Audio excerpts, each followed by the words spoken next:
Dawson's Rambles.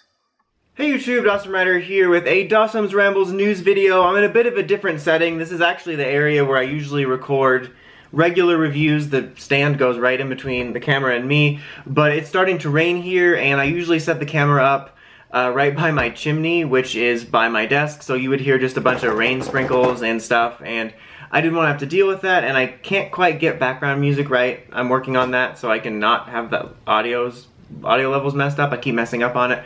Anyway, that's why we're in this blank space of my dining room kitchen area. Anyway, so for those of you that aren't familiar with my channel, this channel is not about my settings.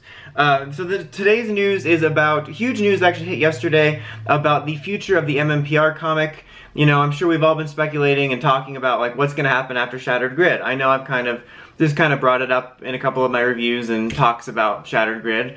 So we know now that after the Shattered Grid finale, we are not only going to get a brand new arc name, which is called Beyond the Grid, which is a really cool name. We are getting a change in writing staff. Kyle Higgins is leaving as the main guy. We're getting a new lady whose name I believe is Margaret, Margot. Mystic Mother? No, but I can't remember the name right now, I'm sorry. But we're getting a new creative team, some fresh blood in there, which is something the show needs to do. Wipe them out. All of them. Like, we just need new creative teams in there, seriously. That's not even for this video, though. But, so yeah, we're getting that. But the big news, the big news out of all this was that the MMPR comic is now going to focus on a new team, which, at least for the time being, honestly, I'm not sure whether this will be forever, or probably not forever, since if the MMPR team didn't last forever, or just for this arc. But we are getting a new focus for now, which is on this new kind of Once a Ranger-esque team, and by that I mean kind of a greatest hits assembly, which includes Ranger Slayer, who, if you don't know, is the sort of comic new exclusive evil MMPR Pink that debuted in Go-Go Power Rangers. Zeo Ranger number 2 Yellow from Power Rangers Zeo, obviously. In Space Red Ranger, or Red Space Ranger from Power Rangers in Space. Magnet Defender, I think the thing said Mike, so I think it's Mike Magnet Defender, not Magnet Defender, Magnet Defender. From Lost Galaxy, Cam Watanabe, who is the Green Samurai Ranger from Power Rangers Ninja Storm, and the biggest surprise of them all, which is Deathryuger, aka Talon Ranger, aka now his official new name, which is Dark Ranger. So that's really cool. So this was like huge news all around. I mean, it would have been pretty cool news if we're like, oh hey, here's the next title for the new comic arc. And then like, oh, we're getting a new writing staff. And then, oh, you get this Once a Ranger-esque team. And you have Ranger Slayer in the middle. But we finally have the Deathryuger suit in the Power Rangers universe official. There was a lot of drama, I guess, behind the scenes speculation stuff about whether he would appear. Because, you know, there was a sound in most of the driver and the morpher. I think someone at Bandai even said that there was potential plans for a figure. It was pretty obvious that there was at least seemingly, some intent to make Heckle the Talon Ranger. It was just all right there. Based on all the stuff we kind of know and speculate on, it was always surprising to me we never did it. But the main reason it was surprising to me was that I just couldn't believe Bandai would pass up at the chance for another figure. I mean, theoretically, we could have had a Talon Ranger figure, and we could have had a Dino Drive Talon Ranger figure. They could have done Kyoryu Navy. I feel like I'm going to keep calling him Talon Ranger for a bit. But his official name is Dark Ranger. As of this recording, we don't have any details on that, like, you know, who he is it Heckle, is it somebody else, is it Alpha?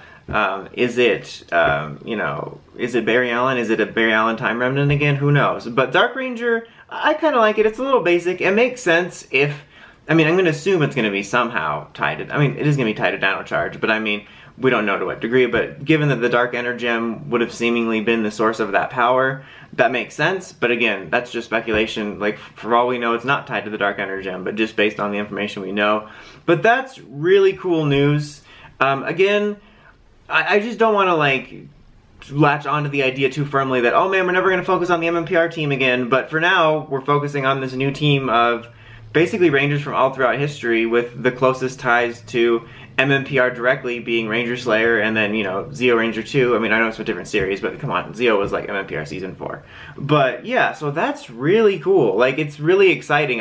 I didn't expect to find out something like this right now, but I think it makes me excited for the future that, you know, I don't think that, like, soon as Shattered Grid was done, the comics were going to be like, okay, we're boring now, because I think they've always been good. So I was looking forward to more good comics, but the idea that we have this new team, potential new adventures. Not to mention, we don't even know what's going to happen in Shattered Grid that leads us to this point. You know, why is Ranger Slayer good now? Is she working with them? Like, is Dark Ranger... I had this weird thought of, like, is Dark Ranger going to be a part of the team? Or is he going to be, like, an evil ranger for them? Because I know he's a part of, like, this group shot. At some point in this video, probably now that I'm saying it, I'm putting up, you know, the image we saw of the team. I might have done it earlier. I don't know what future me is going to do. This is just present me. But it was a really weird kind of obscure thought of like, well, I know he's with the team shot, but that doesn't mean he necessarily might be a good guy at the beginning, just because I happen to think about the first shot we ever got of the Diamond and Pearl Pokemon anime, and had Ash, Dawn, and Paul, and everyone's like, oh, this guy's gonna be the new companion, he's replacing Brock, and he looks like he might have like a Chimchar or something, but then he ended up being the rival, and I just kind of got that vibe, so I don't know. I mean, he is called the Dark Ranger.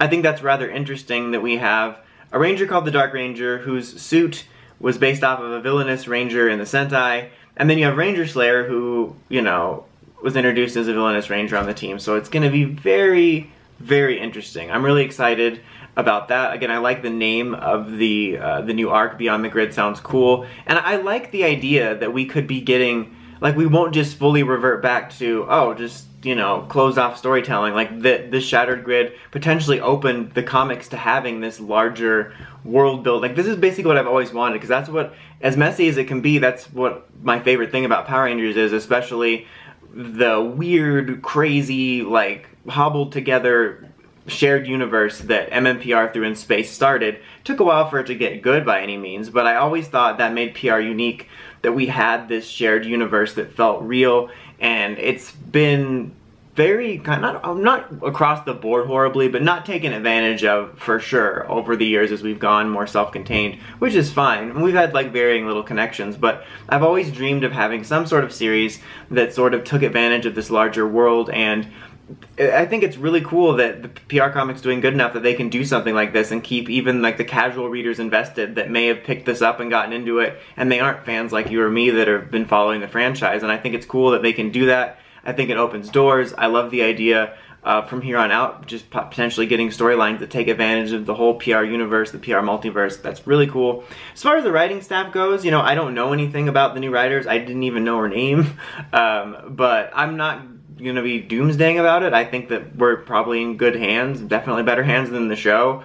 I can't really speculate on it because it's not like it's some writer or director or something that I'm familiar with their work, because like I wasn't familiar with Kyle Higgins before the MMPR comic, so I'm definitely gonna keep an open mind about it. But regardless, it's a lot to be excited for, you know, even though of course we have the exciting Beast Morpher stuff on the horizon. In terms of stuff we at least know has been proven good, the comic is still the most exciting thing for me, so I'm definitely looking forward to more.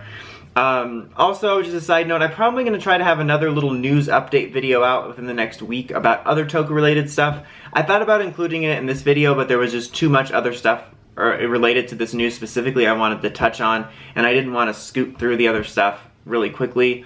I'm kind of waiting a couple days in case something else comes out, because I have always had the situations where I film a news video and then something else pops up, or some sort of clarifying information on something I already talked about. But anyway, that's just an update for channel stuff. But anyway, that's about it for this one. Until next time, don't forget to like, comment, subscribe. It's Dawson Ryder, signing out.